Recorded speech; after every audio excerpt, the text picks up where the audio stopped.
아멘. 자연인, 엄마 뱃속에 태어난 그 상태로 살아가는 자연인, 어떻게 구원을 받게 될까요? 제가 이 구원에 관련된 설교를 하면서 계속 그 질문을 던졌습니다. 자연인인 한 인간이 어떤 과정을 통해서 구원을 받게 되는가 하는 것입니다. 자연인이 하나님으로부터 죄 용서를 받고 하나님의 자녀로 입양, 억셉트 되는 것은 전적으로 하나님의 단독적 역사입니다. 인간이 구원을 받는 데 있어서 어떤 공로도 필요하지 않습니다. 인간이 구원받는 것은 전적으로 하나님의 공로로만 되는, 하나님의 역사로만 되는 것입니다. 아멘이죠? 하나님의 역사로만 이루어집니다. 그러면 어떤 과정을 통해서 구원하실까요? 다시 복습을 하면 제일 먼저 하나님은 구원할 자를 예정하십니다. 그 후에 예정한 사람을 하나님이 복음을 통해서 부르십니다. 그 다음에 하나님이 그 부르신 그 사람을 부르실 때의 중생, 본어게인, 리제너레이션 혹은 거듭나게 하는 역사를 만들어 주십니다. 이게 구원 얻는 세 번째 과정이에요. 다시 복습하면 첫 번째, 구원할 사람을 하나님 뭐 하신다고요? 정하세요. 예정 혹은 작정, 그렇게 표현해요. 그 다음에 그 예정된 사람을 하나님 뭐 하신다고요? 콜링해요. 그 다음에 그 콜링하는 순간에 하나님께서 그 사람을 성령으로 거듭나게 만들어줘요. 그것을 한자로는 중생이라 그렇게 표현합니다. 근데 중생은 옛 본성에서 새 본성으로 거듭나는 것입니다. 우리가 가졌던 자연인의 옛 본성에서 새로운 본성을 갖게 만들어주는 것입니다. 새 생명을 갖고 새롭게 태어나게 해주시는 것입니다. 우리가 과거에 전혀 가질 수 없었던 전혀 새로운 생명을 갖고 새롭게 태어나는 것입니다. 앞에도 잠깐 이야기했지만 새 본성의 씨앗을 우리 속에 심게 되어서 우리가 그 씨앗을 갖고 새로운 삶을 살게 만들어 주는 것입니다. 그래서 중생하게 되면 새로운 삶을 시작하게 되는 것이고, 그래서 성경은 새로운 피조물이라고 부르는 것입니다. 이 모든 과정들, 예정하고 부르시고 중생하는 모든 일들은 삼위일체 하나님이 주도하시는 것이기 때문에 우리의 이성으로는 완벽하게 이해할 수 없습니다. 아마 지금 나도 알아요. 내가 예정 설교를 했기 때문에 몇 주 전에 그 예정을 갖고 뭐냐 들어보는 사람이나 아니면 목장에서 그걸 하게 되면 이제 온갖 아규먼트가 있을 거라는 것을 불을 보듯이 보고 있는 거죠. 왜냐 그러면 예정이라는 이 가르침 하나만 갖고도 책을 무슨 300페이지, 400페이지 쓰고 또 그것도 부족해서 수많은 신학자들이 아규먼트를 하는 거잖아요. 아니 근데 내 원고지는 이 4장이거든요. 레터에. 나도 대단해. 할렐루야. 그걸 이 4장에 담았으니 말이에요.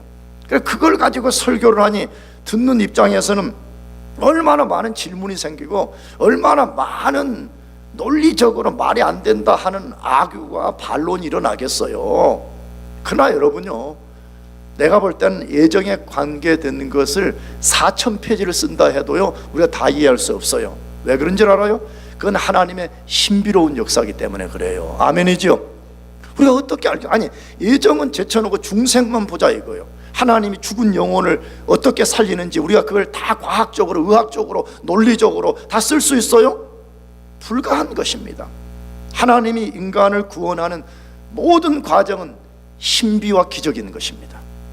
그러므로 우리가 구원받은 것이 맞다면 우리는 일생에 가장 큰 신비와 기적을 경험한 사람들이에요. 아멘이죠? 왜 그래요?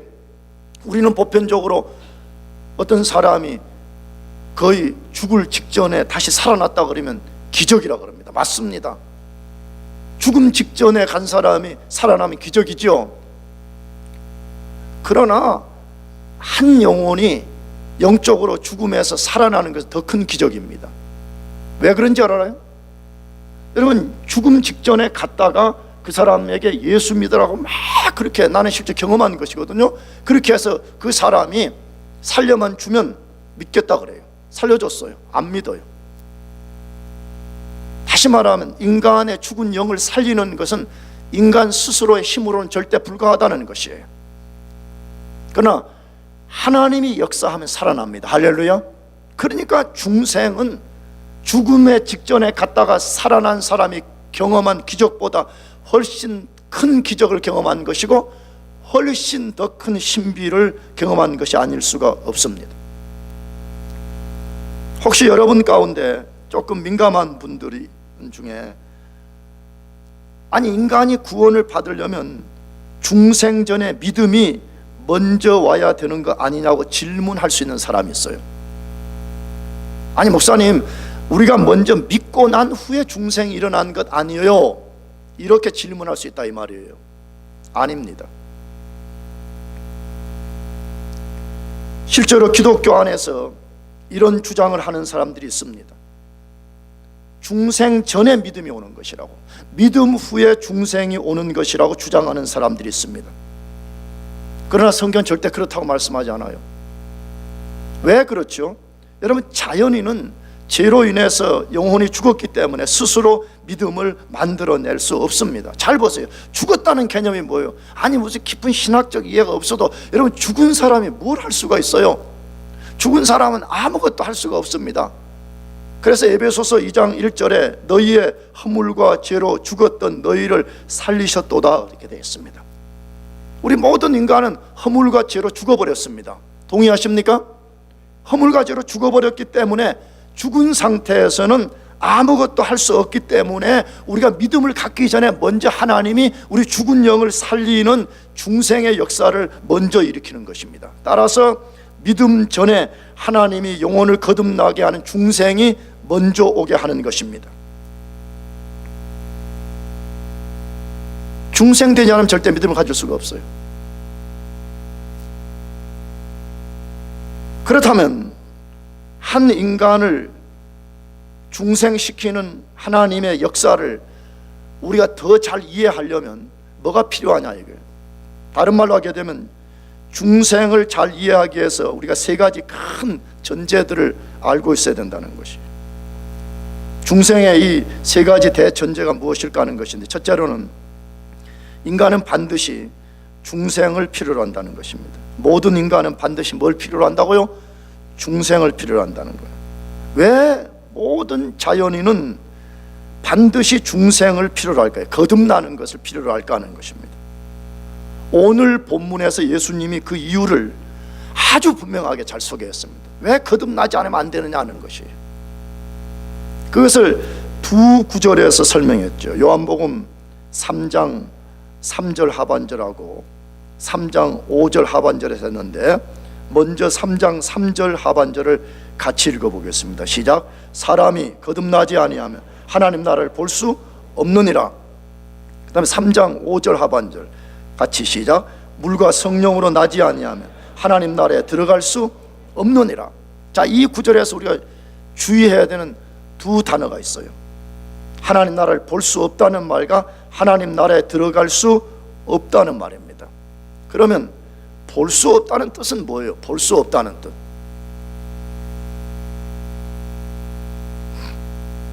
그러면 성경에 본다는 개념을 우리가 먼저 이해해야 되잖아요. 성경에서 본다는 개념은 무엇을 말하느냐 하는 것이.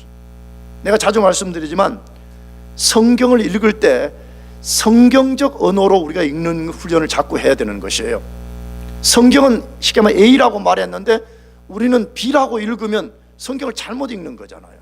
그렇다면 요한복음에서 본다는 개념은 뭐예요? 그건 실제 우리가 이렇게 물리적인 눈을 갖고 이렇게 본다는 개념이 아니잖아요. 성경에서 본다는 개념은 인식 기능, 인식을 나타내는 것인데, 성령으로 거듭나지 않는 사람은 하나님 나라를 인식할 수 없다 그 말이에요. 다른 말로 하게 되면 하나님 나라가 뭔지 전혀 모른다는 것이에요. 오직 눈에 보이는 이 세상만이 전부라고 여기는 그런 태도를 갖고 살게 된다는 것이에요. 하나님의 나라는 우리가 눈으로 보는 세계와 비교할 수 없이 크고 위대한 나라인 것을 믿습니까? 성경 그렇게 말씀해요. 우리는 우리 눈에 보이는 이 세상이 전부이고 이게 크고 위대한 거라고 여기지만 성경은 하나님의 나라는 눈에 보이는 이 세상과 비교할 수 없이 크고 위대한 나라라고 말씀하고 있습니다. 그런데 눈이 감긴 사람은, 중생되지 않은 사람은, 자연인은 그 나라를 조금도 알 수 없고 이해할 수 없다는 것입니다. 이걸 뭘로 알 수가 있어요? 이것은 거듭나지 않은 사람들에게는 이해시키기 어려운 문제예요. 그러나 진짜 거듭난 그리스도인들은 이 사실을 알고 있습니다. 그리스도인은 눈에 보이는 세상 나라보다 하나님의 나라를 더 분명히 인식하고 있으며 그 나라가 눈에 보이는 세상보다 훨씬 크고 위대하다는 것을 믿고 있습니다. 여러분도 믿습니까? 저는 진짜 믿습니다. 저는 탁월한 목사도 아니고 무슨 완전한 영성을 가진 목사도 아니지만 나는 점점점 살아가면서 그걸 느끼고 있어요.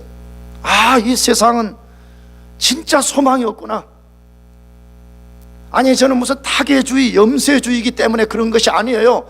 이원론주의자이기 때문이 아니에요. 이 세상에 돌아가는 것을 보면 세상은 진짜 소망이 없다는 거예요. 그렇게 점점점 하나님 나라에만 소망을 두게 되고요, 정말 이 세상은 안전한 곳이 하나도 없다는 거예요. 내가 지난 성경보다 말씀드렸지만 이 세상은 진동하는 나라라는 거예요.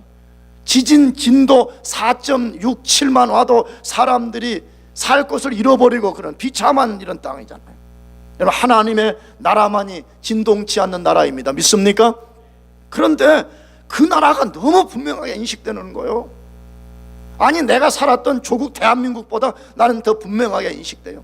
왜? 대한민국은 내가 돌아갈 집도 없거든요. 대한민국은 나를 반겨줄 것도 없거든요. 근데 하나님의 나라 천국은 내가 거할 곳이 분명히 있다고 성경이 말씀하고 내가 가면 하나님이 나를 웰컴해 주실 것이라는 걸 믿기 때문에 점점 그 나라에 대한 소망을 더 크게 갖고 사는 것이에요. 예수 믿는 사람은 이것을 믿고 사는 거잖아요. 예수 믿는 사람은 이걸 보고 사는 거잖아요. 예수 믿는 사람은 이 인식 속에 살고 있는 거잖아요. 근데 자연인은 그것을 알 수가 없습니다. 그러면 들어갈 수 없다는 뜻은 무엇이에요? 두 번째로, 왜 자연인의 상태로는 그 나라 속으로 들어갈 수 없는 것입니까? 아니요, 그냥 들어가면 되잖아요. 하나님이 그냥 받아주시면 되잖아요. 왜 자연인 그 상태로는 하나님의 나라에 들어갈 수 없다고 예수님이 선언하셨냐 이거예요. 왜 그런 것이에요? 그 나라의 존재 방식에 합당치 않기 때문에 그렇습니다. 그 나라의 무슨 방식이요? 그 나라에 가서 사는 삶의 존재 방식, 그 나라의 삶의 방식과 합당치 않기 때문에 그렇습니다. 그렇다면 왜 자연인은 그 나라에 합당치 않냐 이거예요. 아니, 자연인들 중에서도 우리 그리스도인들 착한 사람들 있잖아요. 솔직히 그리스도인 중에서도 그리스도인을 말하고도 밥 먹듯이 거짓말하고 밥 먹듯이 죄 짓는 사람들 있잖아요. 근데 자연인 중에서도 우리보다 훨씬 더 착하고 세상의 법규를 지키고 세상에서 성실한 사람들이 많이 있잖아요. 근데 왜 자연인은 그 속에 못 들어가냐 이거예요. 왜 안 되는 것이에요? 자연인은 육의 상태에 있기 때문에 그렇습니다. 무슨 상태요? 육신, 플래시. 이 바디를 말하는 게 아니라고 말했죠? 플래시, 육신의 상태에 있기 때문입니다. 그러면 그 육신의 상태는 뭘 말하는 것이죠? 우리 인간의 조상인 타락한 아담의 옛본성을 물려받아서 그 옛본성 아래 살고 있는 상태를 말하는 것입니다. 그러면 왜 타락한 아담의 옛본성을 갖고 살면 그게 문제가 되고 그 본성을 가지면 천국에 들어갈 수 없냐 하는 것이에요. 그것을 알려면 타락한 아담의 옛본성이 무엇인가를 이해해야 되잖아요. 타락한 아담의 옛본성의 특성은 하나님을 반역하고 거역하는 것이었습니다. 타락한 아담의 옛본성의 특성은 하나님의 뜻에 복종이 되지 않는 특성인 것입니다. 타락한 아담의 옛본성의 특성은 하나님을 절대로 기쁘시게 할 수 없는 특성이기 때문에 그렇습니다. 그러므로 만일에 어떤 사람이 이 특성을 갖고 이 본성을 가지고 천국에 들어간다 그러면 천국에 가서도 하나님을 여전히 반역할 것이고 여전히 불순종할 것이고 하나님을 삶의 제일 우선순위로 두지 않을 것이 불을 보듯이 뻔하기 때문에 그런 사람은 못 들어가는 것입니다. 그래서 그것을 로마서 8장 7절 8절에서 말씀하는데 같이 읽어보겠습니다. 시작. 육신의 생각은 이는 하나님의 법에 굴복지 아니할 뿐 아니라 할 수도 없습니다. 육신에 있는 자들은 하나님을 기쁘시게 할 수 없느니라. 그렇게 아주 분명하게 말씀해요. 왜 안 되는지, 왜 육의 상태로는 천국에 들어갈 수 없는지를 아주 분명하게 말씀합니다. 여러분, 천국에 들어간다는 말은 무슨 말이에요? 지금 여기 임한 하나님의 나라, 앞으로 완성될 하나님의 나라에 들어간다는 말은 무엇이에요? 하나님의 통치를 기쁘게 받아들인다는, 하나님 당신이 나의 왕이 된 것을 나는 기쁘게 환영합니다, 그 말이잖아요. 아멘이죠? 그러므로 하나님 나라에 들어갔다고 말하면서 하나님을 자신의 왕으로 주로 삼고 있지 않는 사람들은 내가 볼 때는 심히 의심스러운 사람들이에요. 내가 하나님 나라에 들어갔다, 그 말은 나는 지금부터 하나님이 나의 왕이 되어서 나를 통치하는 것을 내가 가장 기쁘게 여기고 하나님이 내 삶을 어떻게 인도하시든 간에 나는 그것을 가장 기쁘게 받아들입니다. 그렇기 때문에 나는 하나님께 순종합니다, 이 말이에요. 그런데 육의 상태를 가진 사람은 그런 일이 절대로 불가능합니다. 왜 불가능하냐? 우리 이를 움직이는 마음의 상태 자체가 타락해 있기 때문에, 반역적 성향을 갖고 있기 때문에 그 일이 일어나지가 않는 것이에요. 그래서 그런 사람은 하나님 나라에 들어갈 수 없다고 말씀하고 있어요. 그렇기 때문에 자연인은 반드시 거듭나야 됩니다. 만일 거듭나지 않으면 하나님 나라를 조금도 이해할 수 없고 들어갈 수 없을 뿐만 아니라 그 육의 상태에 살다가 멸망에 이르기 때문에 그렇습니다. 따라서 하나님께서 예정한 사람을 그냥 두지 않는 거예요. 만약에 예정만 하고 그냥 둬버렸다, 그러면 타락한 옛본성 때문에 멸망당하는 것 때문에 하나님이 예정한 사람을 부르시는 거예요. 할렐루야. 부르시는 것을만 그냥 두지 않아요. 부르심 자체로 인간의 구원이 완성된 것이 아니기 때문에 하나님께서 부르실 때의 성령으로 그의 죽은 영을 살리면서 동시에 타락한 아담의 옛본성의 사슬을 끊어내고 옛본성의 죄악을 완전히 제거하면서 그 사람에게 새로운 본성을 주어서 하나님을 섬기며 살게 만드는 것이에요.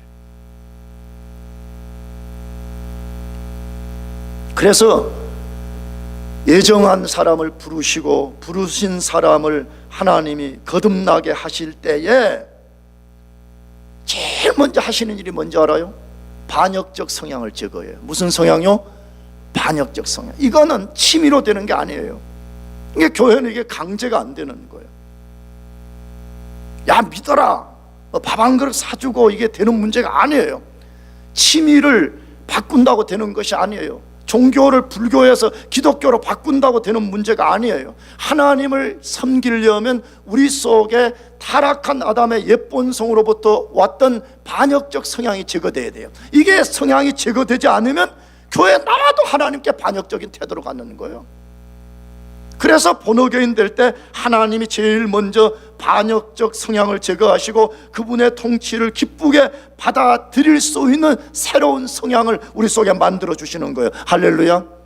거듭남을 통해서 하나님 말씀에 순종하는 것을 죽기보다 싫어했던 그 사람 마음을 바꾸어서 말씀에 순종하는 것을 최고의 기쁨으로 삼게 만드는 것이에요. 그래서 나는, 오해하지 말고 들어요, 나는 이 대학부 친구들이 뭐 어쩌다 저쩌다 뭐 날뛰잖아, 은혜 받았다고. 나는 거기에 별로 막 그렇게 나도 같이 막 말려 들어가지 않아요. 가만히 지켜봐요.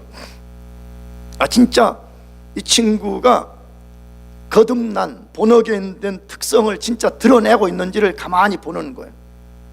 왜냐 그러면 마태복음 13장 씨 뿌리는 비유에서 본어교인 되지 않고도 일시적으로 자기가 본어교인 된 것과 같은 흉내를 낼 수 있다 그랬잖아요. 그게 뭐였어요? 돌짝밭에 뿌려진 씨앗과 어디죠? 그 다음에 가시밭에 떨어진 씨앗은 다 싹이 났잖아요. 다 싹이 나고 심지어 가시밭에 난 씨앗은 자라기까지 했잖아요. 겉에 볼 때는 이거 곧 열매 맺겠군 했는데 외부적인 어떤 어려움이 왔을 때 탁 던져버리고 그는 자신이 본어교인 되지 않았다는 걸 드러낸다고 말하잖아요.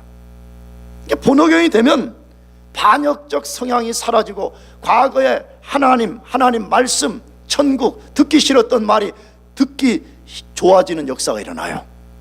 예전에 교회에 오면 이 이상한 환자들 같은 사람들 집단이라고 막 욕하고 막 그러던 이 교인들이 좋아지기 시작해요. 할렐루야. 여러분도 그래요? 남미도 그래요? 반역적 성향이 꿈틀거려요? 아니면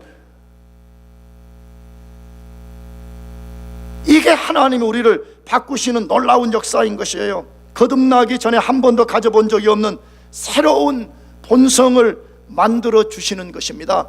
그래서 우리 자신이 놀라게 돼. 이따가 뒤에서 말씀드려, 우리 자신도 우리를 볼 때 놀래. 내가 예전에 상상할 수 없는 세계 속에 살아가는 모습을 발견하게 되고 나도 나 자신을 볼 때 놀라게 되는 것이에요. 그래서 자연인에게는 반드시 중생이 필요하다고 말해요. 여러분 가운데 아직 거듭남을 경험하지 못한 분들이 있다면 성령의 역사 속에 거듭나기를 축복합니다. 마지막 세 번째로 대전제는 뭐냐? 인간은 신적 역사로만 중생이 일어난다는 거예요. 오직 하나님의 역사로만 거듭남이 일어난다는 것이에요.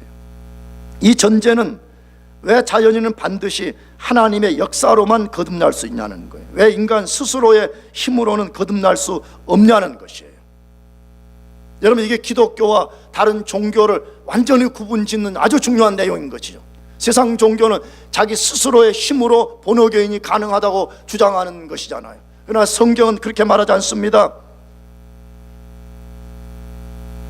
인간의 본어교인은 하나님의 역사로만 일어난다고 말씀하고 있습니다. 그렇다면 왜 하나님의 역사로만 되냐 이거예요.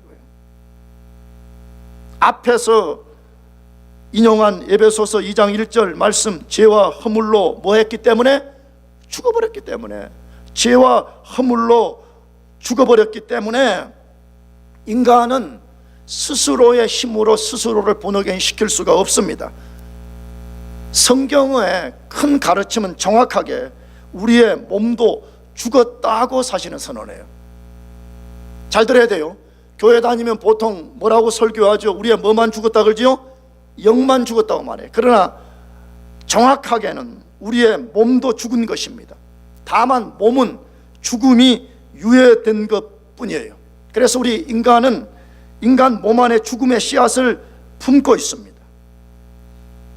정확하게 말해서 인간이 하나님께 죄를 범하고 하나님에 쫓겨나는 순간에 인간은 전체가 죽은 것입니다.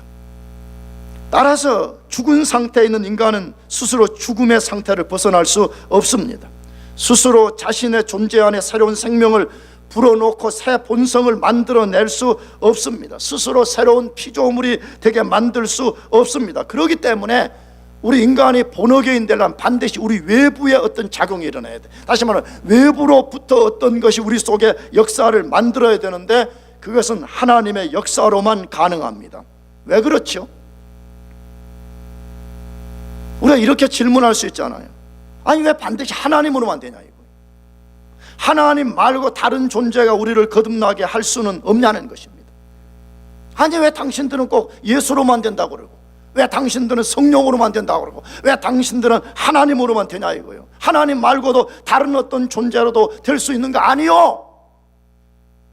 이렇게 질문할 수 있잖아요. 대답은 뭐죠? 없습니다. 하나님 외에는 우리 인간을 본어교인 시킬 어떤 것도 없습니다. 왜 그렇습니까? 죄와 죽음이라는 것을 이해해야 되거든요. 여러분, 죄와 죽음은 이 세상 모든 힘을 합쳐도 극복할 수 없는 강력한 파워입니다. 그렇기 때문에 세상의 어떤 것으로는 죄와 죽음을 극복해낼 수가 없습니다. 세상의 이 모든 강력을 초월해서 역사하는 죄와 죽음을 이길 수 있는 유일한 분은 하나님밖에 없기 때문에 그렇습니다. 아멘.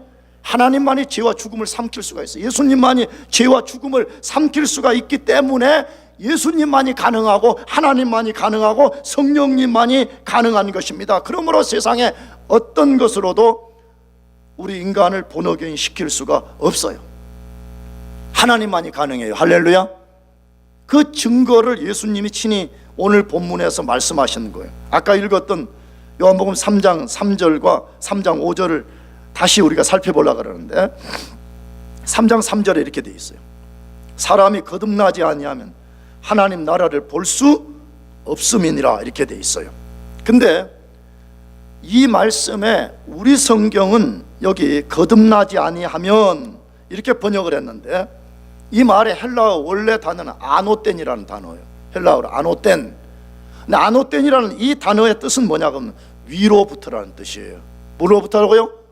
위로부터 나지 아니하면 하나님 나라를 볼 수 없다 그 말이에요. 그러면 여기 위로부터라는 말은 뭐예요? 땅의 거는 안 된다는 거예요. 땅의 사람으로 안 된다는 거예요. 하나님으로만 된다는 거예요. 할렐루야. 하나님이 하늘에서 그의 아들을 십자가에 죽이시고 대속을 통해서 그 대속을 우리가 받아들일 때에 성령의 역사로만 인간이 거듭날 수 있다는 것을 말하려는 거예요. 하나님이 역사해 주실 때만이 죽은 영이 살아나는 역사가 일어난다는 거예요. 타락한 아담의 옛 본성인 육의 상태에서 영의 상태로 바뀌어지는 역사가 일어난다는 게 땅의 어떤 것으로도 불가능한, 교육, 과학, 기술 그 어떤 것으로도 불가능하다고 말씀하는 것이. 3장 5절 하반절에 사람이 물과 성령으로 나지 아니하면 하나님 나라에 들어갈 수 없느니라. 여기도 아주 분명하게 말했어요. 사람이 어떻게 거듭냐 할 때 물과 뭘로 된다고요? 성령으로 된다. 여기 물이라는 것은 여기 문자적 워터를 말하잖아요. 그러면 우리 죄인을 물을 가지고 뭐 2000날을 우리가 샤워를 한다고 제가 씻어지겠어요? 여기 물은 성령의 역사의 반복적 요소를 말하는 거죠. 성령이 오셔서 우리 더러운 것은 물로 꽉 씻어내듯이 타락한 아담의 옛 본성으로 말하는 죄악을 성령이 완전히 씻어내고 성령이 완전히 불태우시고 성령의 것을 완전히 소멸한다는 말씀을 소개하시는 거예요. 그러므로 하나님께서 하늘 위로부터 성령을 보내셔서 사람 가운데 역사를 일으켜 주실 때만이 우리의 옛죄가 씻어지고 악한 본성이 새로워지며 거듭나는 역사가 생기는 것입니다. 거듭남의 역사는 전적으로 하나님의 단독 사역입니다. 할렐루야. 그러므로 여러분이 진짜 구원받은 사람이 맞다면 우리는 그 말로 표현할 수 없는 하나님의 은혜를 받은 거예요. 나는 10대들 대충은 알아요. 여러분들이 생각하는 은혜라는 것은 항상 그런 감정적 뭐가 좀 찌릿한 뭐가 있나 자꾸 그런 것을 갖고 접근하거든요. 물론 그것도 나는 있다고 말해요. 왜? 우리는 지정의로 구성이 되어 있고 성령은 지정의 속에 역사하기 때문에 실제 우리가 감정적인 어떠한 것을 느끼게 된다는 거예요. 할렐루야. 그러나 성경이 말하는 은혜는 그런 것이 아니에요. 만약에 비유로 한다 그러면 십자가의 죽음과 부활을 통해서 주신 은혜는 이 태평양 같은 것이라면, 태평양의 물 같은 것이라면 늘 우리가 간구하는 것은 뭐예요? 이 스테이트 칼리지에 흘러가는 작은 개울 같은 그 물을 우리가 원하는 거잖아요. 여러분, 우리는 그 물과 비교할 수 없는 태평양과 같은 물의 은혜를 받은 사람들이에요. 믿습니까? 그래서 그 십자가를 자꾸 생각했는데 십자가를 바라보지 않고 자꾸 자기 내면 세계를 뒤적거리니까 없는 거예요. 그게. 그러니까 은혜 없다고 말하는 거예요. 성경을 잘 보라고. 성경은 우리가 받은 은혜, 하나님의 사랑, 하나님의 능력, 권세를 얻으려면 어디를 바라보라 그래? 십자가를 바라보라. 할렐루야. 십자가를 바라볼 때만이 우리가 하나님으로부터 얼마나 큰 은혜와 신비로운 역사를 경험한 사람들인가를 알게 된다는 것이에요. 그렇기 때문에 하나님이 예정한 사람 속에 역사를 해서 그의 죽은 영을 살리는 이 일을 하시기 때문에 불가능한 사람이 없어요. 하나님이 딱 예정하고 부르신 사람은 무슨 중간에 중생이 조금 일어나다가 중간에 좀 또 안 일어나고 그런 것이 없어요. 김정은 같은 인간도, 김정은 알아요? 잘 몰라요? 김정은 알잖아요. 김정은 북조선의 왕. 김정은도 하나님이 역사한 본호견 시킬 수 있어요. 할렐루야. 문제는 그 인간이 복음을 들을 기회가 없고 그 인간이 예정된 사람인가 우리가 이걸 모를 뿐이지. 만약 하나님이 진짜 예정한 사람이라면 하나님 어떤 방식을 통해서도 그의 강팍한 마음을 완전히 녹이고 그의 심령에 새로운 본성을 집어넣고 반역했던 하나님 앞에 성향을 제거하고 하나님 섬기는 삶을 살게 만들어 주실 것입니다. 우리도 김정은과 다를 게 하나도 없었던 사람이잖아요. 다만 색깔만 다를 뿐이지. 예수 믿기 전에는 똑같아요. 하나님 반역하고 사는 것이. 다만 색깔이 좀 달라. 김정은은 대놓고 하나님 반역해. 근데 우리는 조금 얄팍한 수단을 쓰면서 반역하잖아. 그렇지? 이해되죠? 무슨 말인지. 색깔만 다를 뿐이야. 색깔만 다를 뿐이야.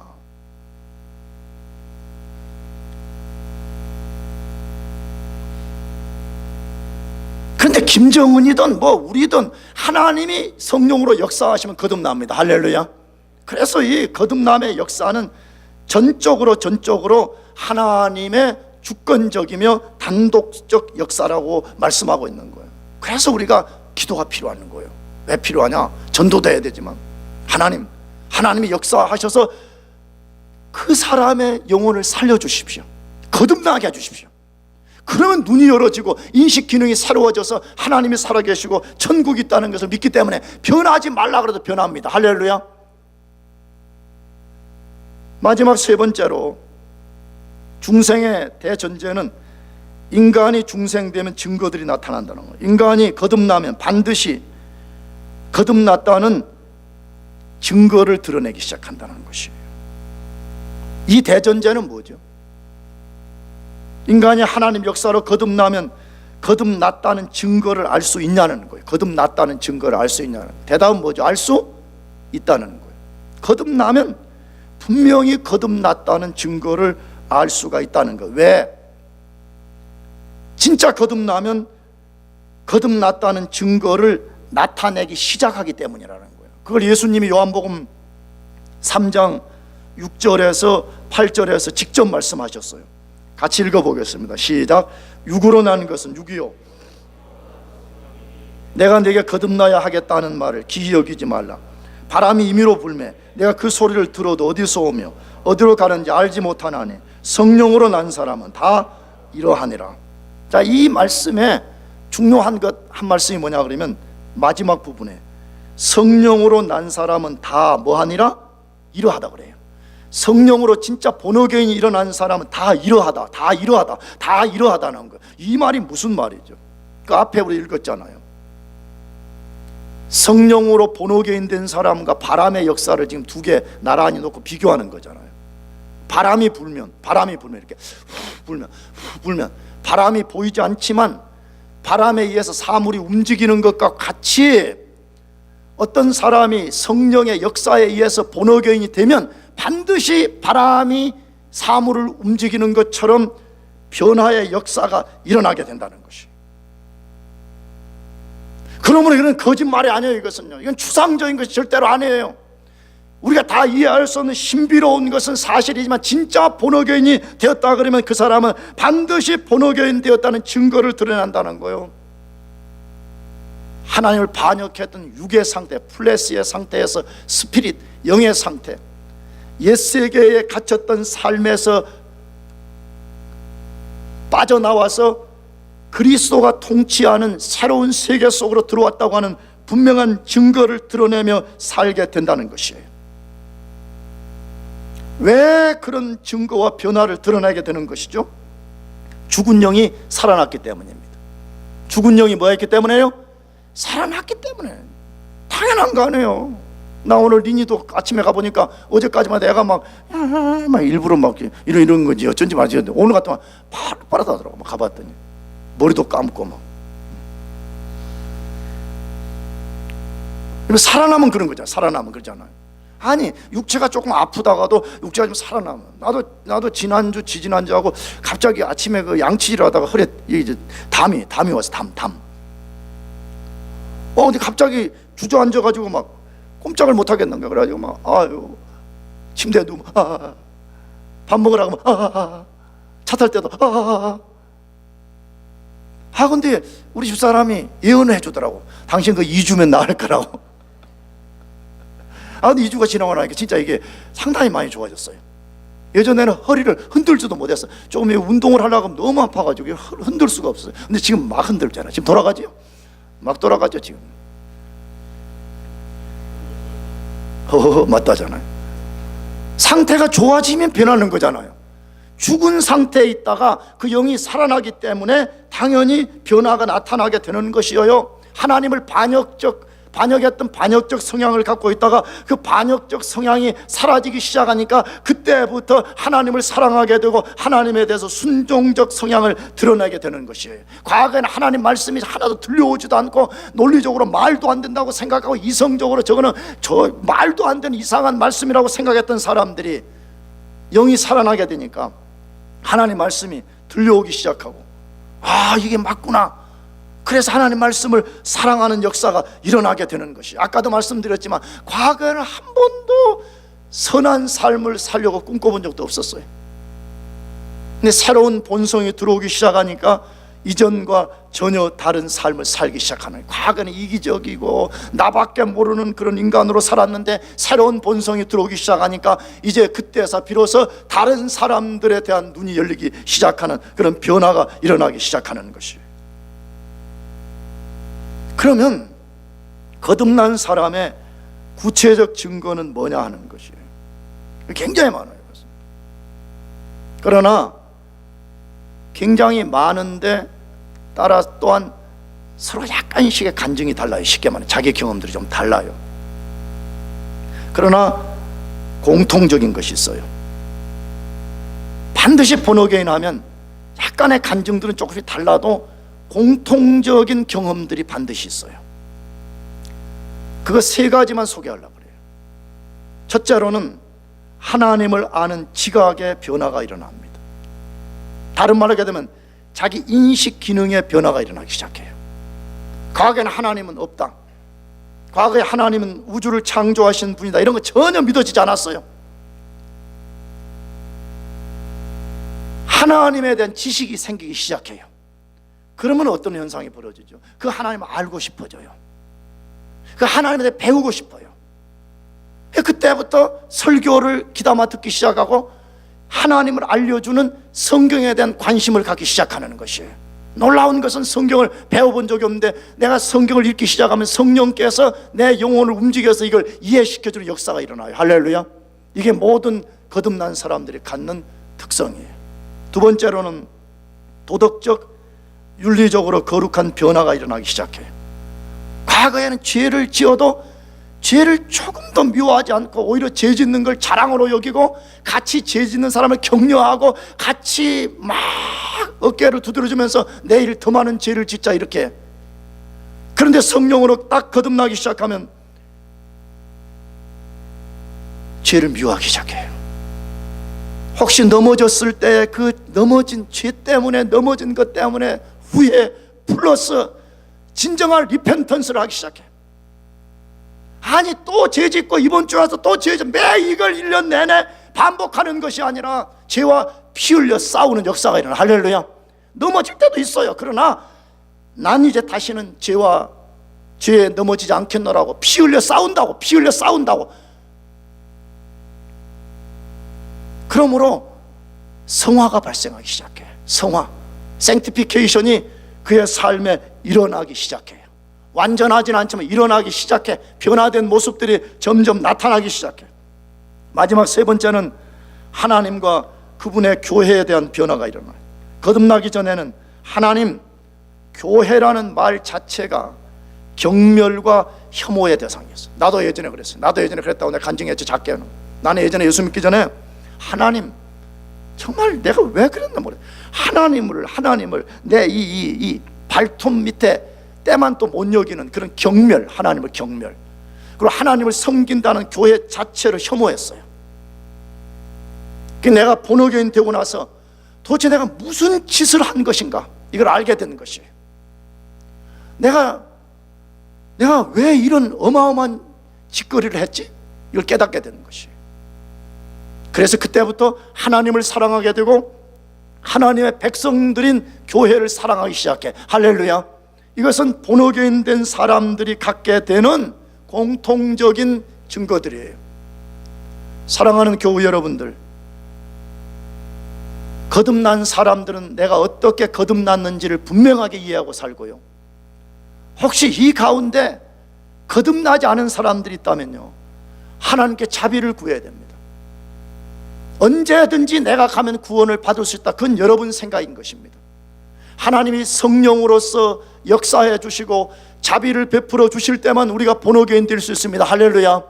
그래서 여기에 계신 여러분들 모두가 다 본어교인 되고 거듭나고 새로운 본성을 가지고 과거 여러분들 한 번도 가져볼 수 없었던 새로운 본성을 가지고 살아가기를 축복합니다. 기도하겠습니다. 우리 같이